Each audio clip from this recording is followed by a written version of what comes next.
Septiembre de 1944. La Segunda Guerra Mundial está explotando. Eres un judío alemán tratando de escapar hacia Estados Unidos, pero llegando a un pueblo fronterizo entre España y Francia, la frontera es cerrada, justo antes de tu llegada. Ante el sentimiento de frustración y desesperación, decides quitarte la vida. Esta desafortunada historia pertenece a Walter Benjamin, quien normalmente suele ser invocado a las aulas de filosofía cuando se va a hablar de historia o de estética. Y tal vez suene algo raro, tal vez sea alargar demasiado su discurso, tratar de hablar de Walter Benjamin en el aspecto educativo. Walter es un filósofo muy místico, es un materialista de izquierda y a su vez un gran devoto y creyente. Walter es un filósofo muy complejo y abstracto, que escribe en fragmentos y con citas sueltas, sin un orden claro ni aparente. Dicho todo lo anterior, hay dos puntos que quiero rescatar de su pensamiento. El primero, la lucha que emprendió contra el tiempo, pues él afirma que el tiempo no es algo natural, sino un constructo para el dominio político, pues más allá de ser una sucesión lineal de unidades medidoras, iguales entre sí, en realidad es la base del mito más dañino que inunda las sociedades, el mito del progreso, la promesa y la idea de que a medida que avanzamos, vamos mejorando. Y claro, aquí vendría la réplica. Por supuesto que avanzamos. Por supuesto que hay progreso, dirían muchos. Hace 30 años no había internet. Hace 100 años no había penicilina. Y es ahí donde Walter hace su aclaración. Que no se confunda el progreso tecnológico con el progreso social. Y es peligroso caer en el engaño del progreso. Pues si se cree que mientras la ciencia avance, vamos bien, la sociedad se conforma, se ciega, se hace incapaz de pensar los problemas sociales y mucho menos de hacer algo al respecto. Pero Benjamin va más allá de la crítica de la triquiñuela del tiempo.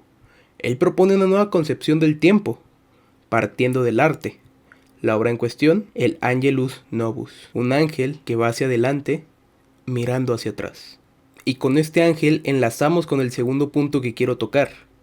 El hablar de la percepción del tiempo es hablar de la percepción de la historia. Ahora, no interesa cómo se percibe la historia, sino quién escribe la historia. La historia la escriben los ganadores. Es una frase común en el bello español, pero pocas veces entendemos la carga filosófica que esta frase porta. La historia es un constante recordar. Tal vez recuerda para evitar que se repita, en el caso de los museos dedicados a Auschwitz.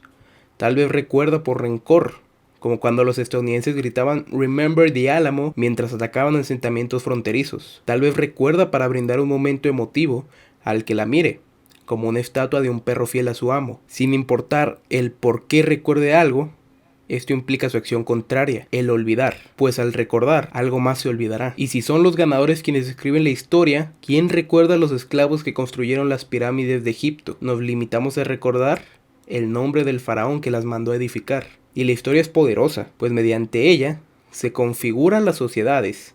La historia es la herencia cultural de los pueblos, y para Walter Benjamin, la herencia cultural es el botín de guerra de los opresores. Por ello, el Angelus Novus va hacia adelante, porque no quiere estancarse en el pasado, pero mira hacia atrás, porque no quiere callarlos más. La historia no debe ser el hablar de los vivos, sino la escucha de los muertos. Ahora, ¿cómo se hila esto con la educación? Mediante la teoría crítica. Sin meterse en sutilezas de quién pertenece a qué escuela, la teoría crítica a muy grosso modo son filosofías y pensamientos que hacen la crítica a los modos en los que se perpetúa la opresión. Y en Benjamin, el opresor no se limita a minificar al oprimido, no se limita en violentarlo, lo condena al olvido, a borrarlo de la existencia. Y bien, se reitera la pregunta: ¿cómo se hila esto con la educación? Bien, de manera directa y partiendo del segundo punto, el de la historia, ¿qué clase de historia enseña el sistema educativo que otra sino la historia oficial?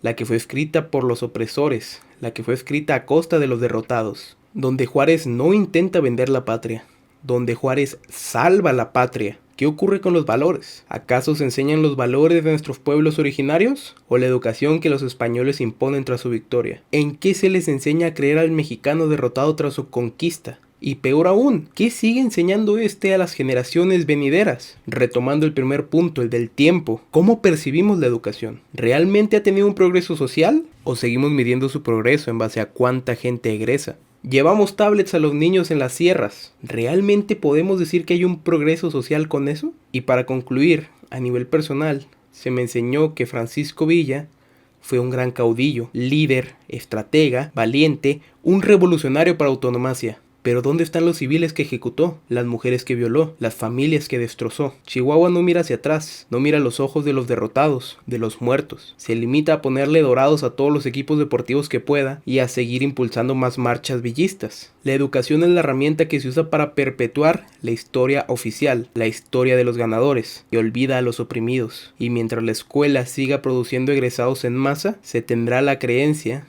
de que la educación progresa.